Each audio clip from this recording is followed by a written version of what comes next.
So I'm going to have Steve Mullins offer some perspective. Steve, you're going to have a tough time beating out these young ladies here. All right? But talk to you of your experience in planning and zoning, what it means. All right. Good afternoon, Norwalk. How we doing? A little bit chilly, a little bit sprinkly, but we're good because zoning doesn't care what the weather is. Oh, thank you, ladies, for your assistance. All right. As stated by Senator Wong, I am Stephen Mullins. I'm Planning and Zoning Commissioner in the city of West Haven. I've served on the Planning and Zoning Commission for the past 15 years in West Haven, and 6 of those years I served as either chair or vice chair of the commission. So yeah, I've got a little bit of experience here. And for those 15 years, I have had the personal pleasure and honor of every 2 weeks, twice a month, to listen to the citizens of West Haven as they come before us, as we have public hearings, and explain to us why they are for or against applications for certain projects that go on in the city of West Haven that will affect them, their neighborhoods, and their families as very soon as the next day.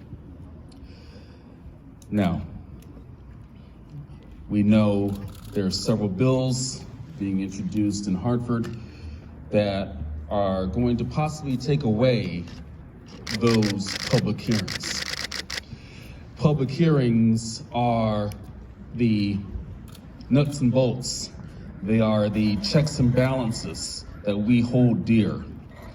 Checks and balances on government. And that is your power, that is your control.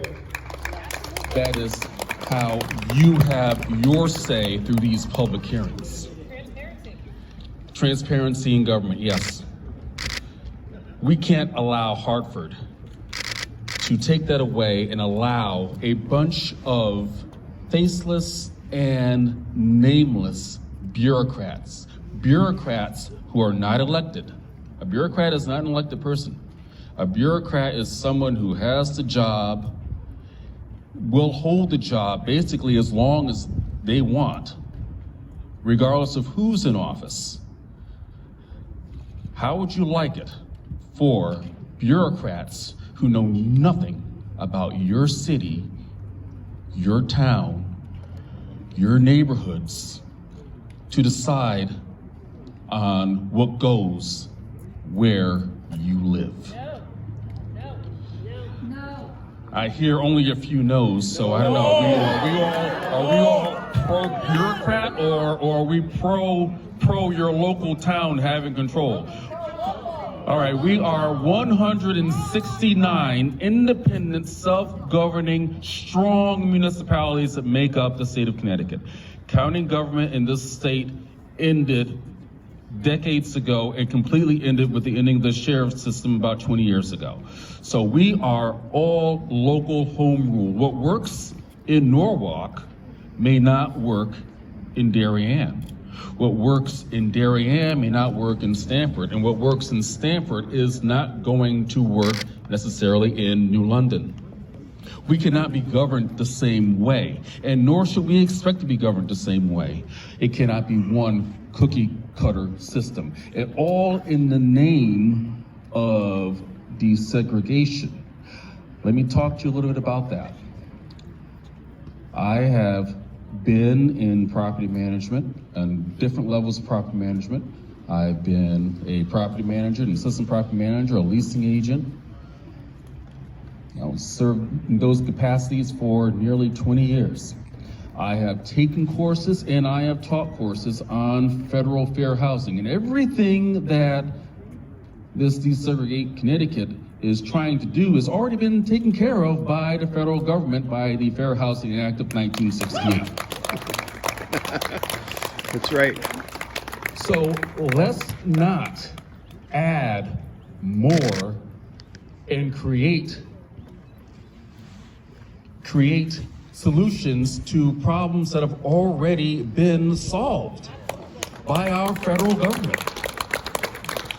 The only ones that are going to benefit from any of this are going to be the attorneys and developers, because if, in fact, we go along with this 830G, which has been in effect for decades, and takes away from your local planning and zoning commissions, it is doing nothing but hurting you as citizens, you as property owners. This is coming from someone who's not only a planning and zoning commissioner, but has been in real estate, okay? So, think, people. What I've been telling people in West Haven to do is to contact your legislators and tell them to vote no. At our Planning and Zoning Commission meeting a couple of weeks ago, we invited our legislators to come and speak to us and give us their views and their opinions on these issues. And they did. Now, the Senate was in session, so we didn't have our 2 senators, but we did have our 3 representatives. And I'll tell you a little bit about the makeup of the Planning and Zoning Commission in the city of West Haven. We have 5 full commissioners, and we have a spot for 3 alternates, but just 1 is vacant. So the 2 alternates are Republican, and 2 of the full commissioners are Republican, and the other 3 are Democrat. And we've had conversations off record, just typical BS talk, before and after meetings about politics and different issues going around and everything. And we could not be further we couldn't be more different from one another. The Republicans on the commission are very conservative. The Democrats on the commission are very liberal. We think differently, we act differently, but we all get along. But one thing that we were all speaking out on one accord to our legislators is to vote no. And I'm encouraging those of you here who are in planning and zoning or you're on the city council or the board of aldermen or the board of selectmen or representative town meeting, and what other systems of government do we have in Connecticut? I'm encouraging you to invite your legislators to your meetings and find out where they stand and encourage them to vote no, because this is our freedoms here. Our freedoms as towns, our freedoms as taxpayers and citizens, our freedoms as homeowners. This is us, this is our lives, and this is what we need to fight for. So rally around, tell your neighbors and so forth to contact your legislators. Thank you.